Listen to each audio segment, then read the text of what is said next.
Okay, guys, it seems like lately I'm just starting it out with bitch sessions. You know what I mean? I got another one this week. Yeah, par for the course. Okay, yeah. Well, Jim Irsay, the owner of the Indianapolis Colts. Are you kidding me? He comes out yesterday now after the drug conviction that he had with all the drugs in his car, pain pills, whatever it all was, back in 2014. He has the gall, and I say the gall nicely, to come out yesterday and say people are prejudiced against him because he's a white billionaire. And the way this world is going right now, this is a topic you want to blast out to not just the general public, but your fans. He looks like an idiot. And I'm still not sure, Rob, does he want us to feel sorry for him? He's a billionaire that got arrested. Do we feel sorry for him? I'm asking a question. I saw the article. I didn't read it, but I mean, what's the context of this? Was he just having a press conference to say, "Oh, woe is me," or I'm just curious, how did this come up? I mean, it's just out of the blue, or? And why would you throw the white word in there? You're a billionaire. Again, it's like the athletes. You're a billionaire. You're owner of a team. Act like you've been here before. Are we rolling? It's time to play the odds and make every bet count. New episodes post every Thursday on your favorite streaming service. Now introducing Rob Kowalski, the Bookie, and Randy Wike, the Bettor. Hey, welcome back to the Bookie and Bettor Show. Thank you so much for joining us. I am your host, Robert Kowalski, Director of Sports at Baldini's Casino. Once again, I'm joined by my colleagues, Nick Schulte, Randy Wike. Thank you so much for joining us, guys. Thanks, Rob. Look, we just took a drive on over here. Beautiful little studio that we have. What were you just listening to on the radio? What were you listening to? Turbo on Sirius XM. Okay. I was with him, so. All right. Is it like, did it psych you up for the show, or no? No, I can't do. It's just white noise for you? Yeah, I can't do over the air radio anymore. The commercials. I've tried it, and I've been a long-standing subscriber to satellite radio. The last time I was listening to radio must have been like when I was still back in New York, listening to Seton Hall's pirate radio. Didn't you guys used to have a radio show? Hey, how about that? We actually did. I guess we were listening to radio then. We're like the #1 rated show on our segment or whatever they call it, so they say. Right, yeah. Anyways, we are here to talk about a few things. First off, actually, I want to shout out to our kid, Peyton Talbot, Saturday. Congratulations. Peyton took down his opponent with easy aplomb. It's exactly what I thought against Aguiar. What happened was first round is exactly what I thought was going to happen. Aguiar wanted to wrestle him with him, frustrated him, got him on the ground. Peyton couldn't do much.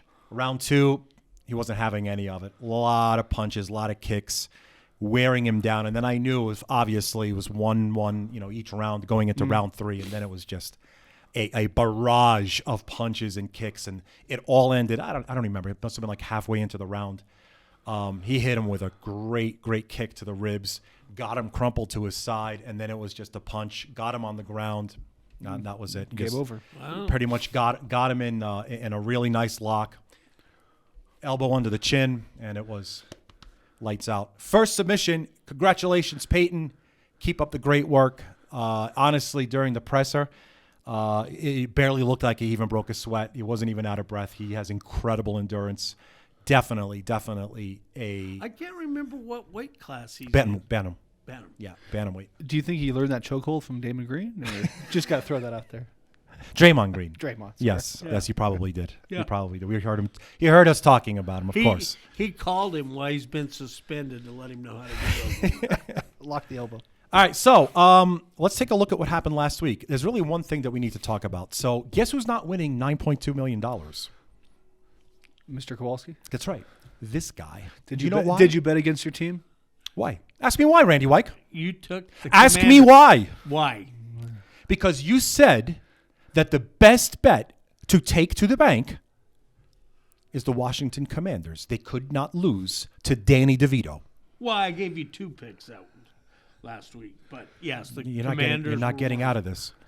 Randy, I listened to you. Yeah. As did many of our listeners, Yeah. such as, Yeah. and thank you for writing in, John Howard from upstate New York.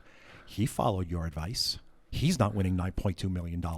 Robert Ginter from Illinois. He's not winning $9.2 million either. Well, bet big this week on the picks we're going to give you. You can get some of that money back. That's a vote of confidence. So, actually, no, we'll circle back to it towards the very end because there are still some scenarios out there with some individuals that would like to hear our takes on just what might come about. At this point, the futures now, there's an awful lot of the heavy chalk, big playoff contender favorites that are no longer available that we could take a look at. And I'd like to pare down what you would select as opposed to some of those top favorites, which very likely aren't even available anymore. However, let's just jump right into it. Obviously, we've got an incredible slate of games coming up for NFL Week 12 tomorrow on Thanksgiving Day, and then on the first ever Black Friday edition of the NFL, where the Miami Dolphins visit the Meadowlands and the New York Jets. So from the very top, we've got the Lions as a 7.5-point favorite at the book at Baldini's, the total 47. The Cowboys come up next. They are all the way up to a 12.5-point favorite, the total 48. Then the Niners are at Seattle. Right now, the number's all the way up to 7. The total's 44. Friday, this game is at high noon here, Pacific. The Dolphins anywhere between, here at Book of Baldini's, 9.5. The total is 41. So we're not here to talk about the numbers that were. We're talking about the numbers that are here right now so that you could use this information, get yourself a little bit sharper and see what we come up with. So I'd like to start the show like this, guys. Get right into some of these picks because I'd like to see what your perspectives are on what possibly could be something that's right up Randy's alley, where he could just wheel all of the favorites on the money line and just see what happens. I don't know about what your return would be on that kind of a bet right now, but why don't we begin right off the very top? Nick, let's play some devil's advocate right here. The Green Bay Packers, 4-6 on the season, are playing in Detroit, simply biting kneecaps off of everybody right now. How do they catch 7.5? Do you see any way out here that you can cover? Because I don't think you're going to actually tell me that they're going to win, are they? Well, I mean, you look at the Lions playing the Bears last week, and it just, not kind of the same team we're used to seeing. So this is a tough one. I mean, I know Randy always says never bet against Detroit on Thanksgiving Day, but I kind of like the Packers with the points on this one. Not going to lie. I think it'll be a tough game for the Lions. Either just mentally, they're going to come out and just do what we all know what they can do, or just something's just not right in that locker room, or I'm not sure what's going on. But I would either stay away from this game or I would take the Packers with the points. Right now, Randy, I'm not going to let you stay away from this game. This is the first of 3, Randy. So look, Detroit's. They're no longer the laughing stock, okay? They're from top to bottom. Correct. They're loaded. They're deep. Montgomery, Jamar Gibbs, Laporte is now suddenly a top 3 tight end in the NFL from a DFS perspective. Laying or taking here with Detroit and Green Bay? Well, you hit it right on the head, what I was going to say. Again, with the short week, this is tough for big chalks. When you look at these big spreads, when you start talking a touchdown or more, with a short week to prepare. And I think to an extent, I know you guys don't like to hear this in the professional ranks, but I still believe teams look ahead. And, depending on when you got Tampa Bay last week, I was a winner. Thank you very much. Be at a half point. But I think it's tough. And so I am definitely looking at the 3 favorites, including the Lions, as a money line favorite. Take them just to win. All right, so I'm not going to go. We'll cover the next 2. But so you like Detroit on the money line. They're not losing, in other words. They're not going to lose. Are they covering? Can you at least give me that? I'm with Nick. I think good. the Packers can stay with us. And actually, Nick, to come back to you then, can Green Bay win? Unlikely, but anything's possible. All right, so you're definitely on the plus side. You're on the plus side as well. Not exactly going to stamp a money line play. You're definitely not laying a money line play on Green Bay. You're saying Detroit wins. Yeah. You're maybe, but I'll definitely hold you guys to getting points. So game number 1, folks, Packers plus 7.5 for both Randy and Nick. Next up, I want to cover Washington and Dallas. I want to thank Washington for eliminating me. It's perfectly fine. No hard feelings. It's really on me, to be honest. It's what I deserve for basically playing against a team that I grew up with before I could even talk. And so that's it. And there's nothing I could do about it. I can't go back. And we just move forward. Were you at least happy for your team? No, not at all. okay. Because not only that, because I've already started to project them to get the top pick overall. So not only do I get eliminated by them, but they win, thus eliminating themselves out of any first overall pick in the NFL And draft. again, Danny DeVito? Danny DeVito. Which, by the way, that's not his name, but however, let's just continue to call him Danny DeVito. I don't know if he's in the movies or what, but this guy, be it he didn't complete that many passes last week, he completed Didn't have more to. passes. He It didn't have completed to. more passes than he does in the sidelines warming up. No, he looked good last week for sure. So, a team that was 2-8 manhandled these Commanders pretty much up and down throughout the entire game. They looked hopeless, futile at times, and now they get to play in Dallas. 10.5 is what we opened it up at. It's now 12.5. I actually wouldn't be surprised if it creeps up to the magic number of 13. However, today you're laying 12.5, or you're taking Randy. I'm taking the Cowboys. They beat up on bad teams. What happened when they played the Cardinals earlier this year? They beat up on bad teams. Anything more? Do you want to talk a little bit about No, this I total? think It's a high total. I think this game has 37-17 written all over it. I really do. The Cowboys have been scoring that many points against some of the weaker teams. And again, this is a perfect spot for them, even with the short rest. Is this a Cooper Rush game in the fourth quarter? Yes. It's a I Cooper would Rush agree game. with that, yes. Dak Prescott eating early. Who's the Cowboys' schedule look like over the next couple? Who do they play after the Commanders? Looking ahead a little bit. Well, I I think. know they have. The look ahead? We could talk about the look ahead. Randy loves a good look ahead. I do. Hold on. Here we go. I can't see. So, week 13, Seattle. Week 14, Philly. Week 15, at Buffalo. Oh, God, you're going to lose every game. This could be tough. Yeah. So I week 16 at Miami. I'm sorry. Week 17 hosting Detroit. And then week 18, Washington. You're going to lose But at least a dog in 5 of those. again, the teams that Dallas beats up on and scores is the Commanders. Yeah, fair. That's fair. I'll give him the devil's advocate here. It's about what's happening today, not what's to come. But you're right. I do see that schedule being deadly. But to take a page out of your book, I think the Cowboys are going to be looking a little ahead, and I think after last week, and especially the Commanders losing to arguably the worst team in the NFL right now, I think they're going to surprise some people. I think 12. I can get them at 12 all day long. So You get 12.5, no less. So you're taking? I will take the And Commanders. this is a bookmaker's paradise right here. Is exactly what I wanted. I wanted one against the other, and I got exactly that in the second game here. If they didn't have the name of the Commanders, I would, if they still kept the old name or something a little bit better than the Commanders, I would say, yeah, they might be able to cover. Not with that name. So they're not covering because of the name. That's it. Got it. Third game up on the board. San Francisco at Seattle. Now, at this moment, there is a wonky elbow on the arm of Geno Smith. Let's assume that we have no idea, because we don't. Game time decision. If he does not play, right now we're counting on him playing, with San Francisco moving up from a 6.5-point favorite up to 7 right now. The total's 44. Really had their way the last couple of weeks. San Francisco did. I'll give this one first to Nick. Laying a full touchdown in a team's, some may say, in the NFL, or maybe one of the best home field advantages in the game. 6-4. Irregardless, you have no idea if Geno Smith's playing. Are you laying 7? Yeah, I'm taking the Niners all day long. It's Thanksgiving, Niners, Seahawks, huge rivalry. Plus, you got the first place. I mean, right now the Niners are first in the NFC West. Obviously, the Seahawks come and beat them on Thanksgiving. It's going to be a different story. But, yeah, I think Niners -7 all day long. Okay, Randy? Should win by Well, 10 minimum.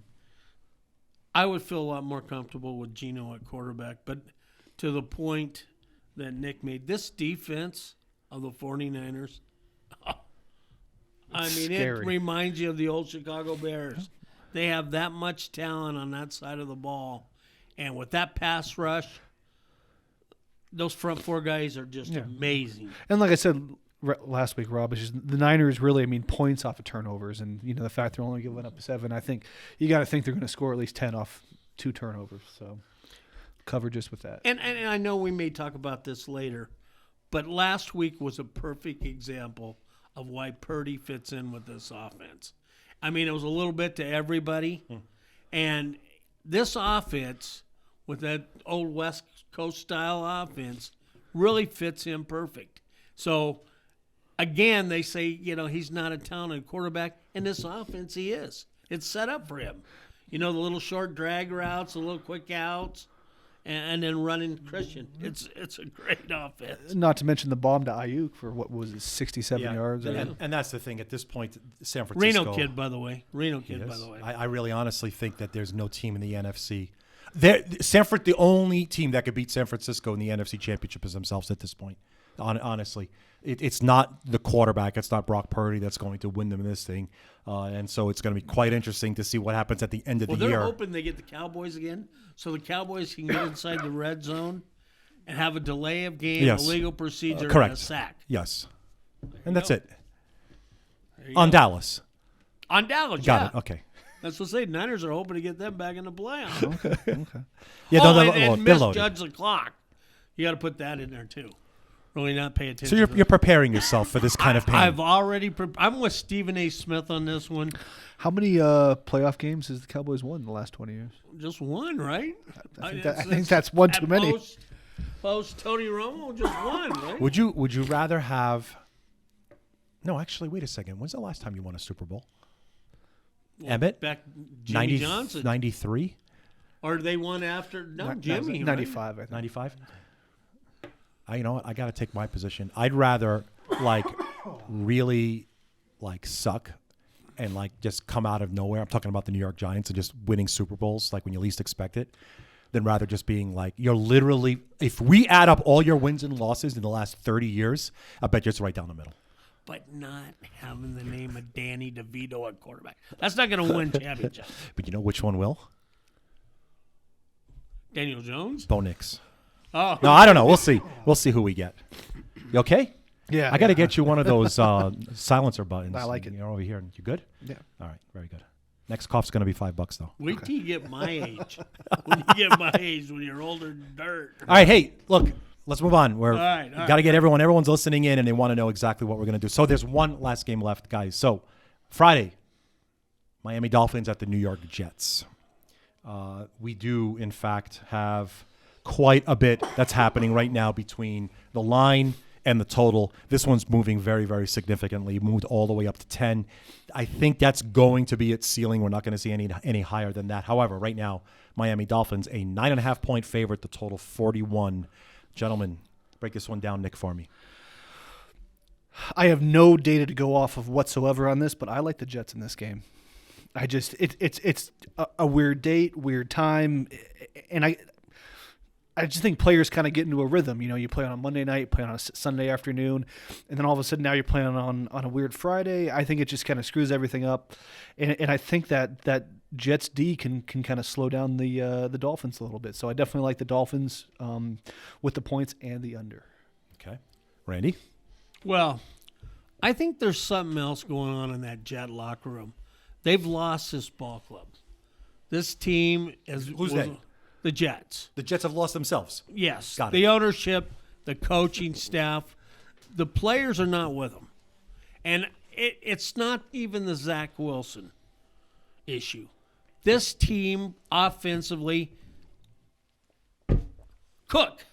You go out and get Cook from Minneapolis, from Minnesota. He was brought in as his insurance. And First 5 the guy weeks. doesn't even carry the ball. He won't. So I look at their playmakers. They don't get the ball to them. Garrett Wilson is a great wide receiver. That's right. So I really think the fastest team on turf does what Baltimore or what Buffalo did last week to them. I really believe that.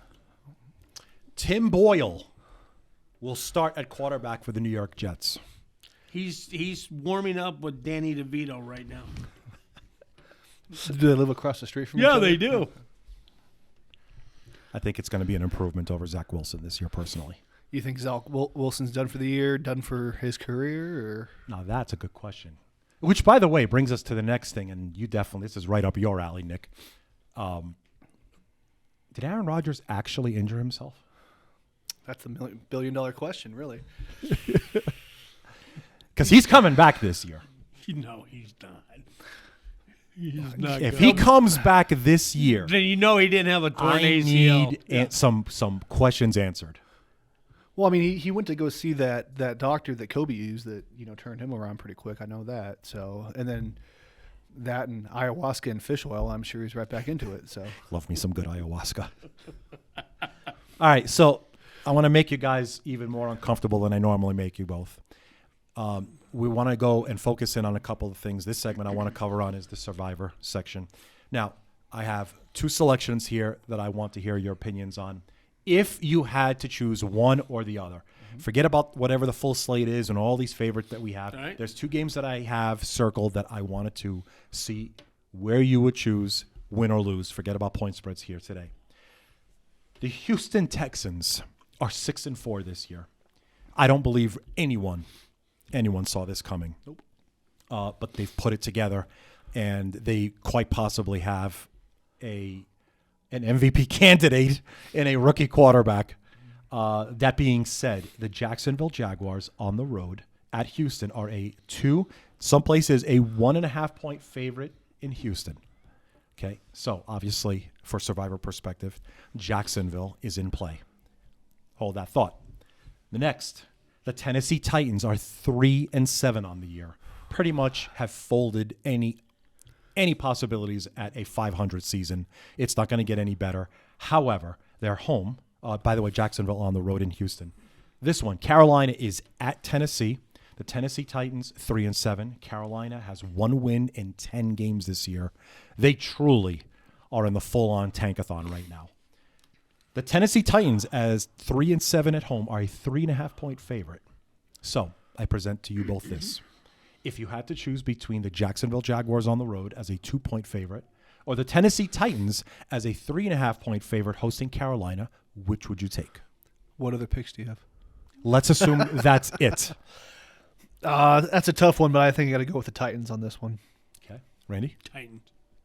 Because I do believe the Texans are one of my upset plays this week, and I think that game's too close to call, and you really got to like what the Texans are doing right now, offensively and defensively. All right, good. So let's just put aside Jacksonville for a hot minute, and now we've got Tennessee up to the top shelf. One last choice. Let's go to Monday Night Football. The Chicago Bears. Justin Fields is now back. Healthy, I want to say. But Chicago is 3-8 on the year, playing at Minnesota, who don't resemble anything of what they looked like at the start of their season. However, they're 6-5 with Josh Dobbs absolutely on fire right now. Assuming no Justin Jefferson. He was supposed to play last week, couldn't suit up. Let's assume he doesn't play again this week. 3.5 point favorite hosting Chicago on Monday Night Football. Now, my choice that I present to you both. Would you choose Tennessee Titans or Minnesota Vikings? I would take the Vikings on that one. Vikings, big time. They're going to want a little revenge. They're at home after being on the road. Didn't play real well. Dobbs didn't have a great night the other night. I like them in this role being at home this week. Okay. And another little trivia to know. Again, you only have 7 teams in the NFC that are 500 or better. You've got 11. Minnesota, one of them. Yeah, Minnesota being one of them. And you got 11 in the AFC. The Vikings are still in the hunt here. So, to me, that's going to be a little motivation to play well. I think they're in the wild card, aren't they? Yes, as of right now. Yeah. Like I said, there's only 7 that are 500 or better. So they're in the mix right now. All right, well, friends, Rob, John, Randy did say he'd have something for you. It would probably be Minnesota. Friends in Canada. We have a lot of viewers, by the way. Thank you so much for following us. Tell your friends that we're going to somehow rescue you out of the depths that you might be in. And keep this in mind. Again, the Randy Wike foresay. Eagles are going to be looking ahead. Who do the Eagles play next week? The 49ers. Watch out, Buffalo might pull an upset here. What's going on with? Just talk about Buffalo real quick. What's going on with that team? I mean, the last 3-4 years have been like, oh, they're kind of like the Dallas Cowboys of the AFC. This is our year. This is our year. And well, this year they just look like garbage. There's something lacking. And again, I don't know if it's Stephon causing the problem or if it's the offensive coordinator. Right. They're blaming that. But they got to get it together with Josh. Okay.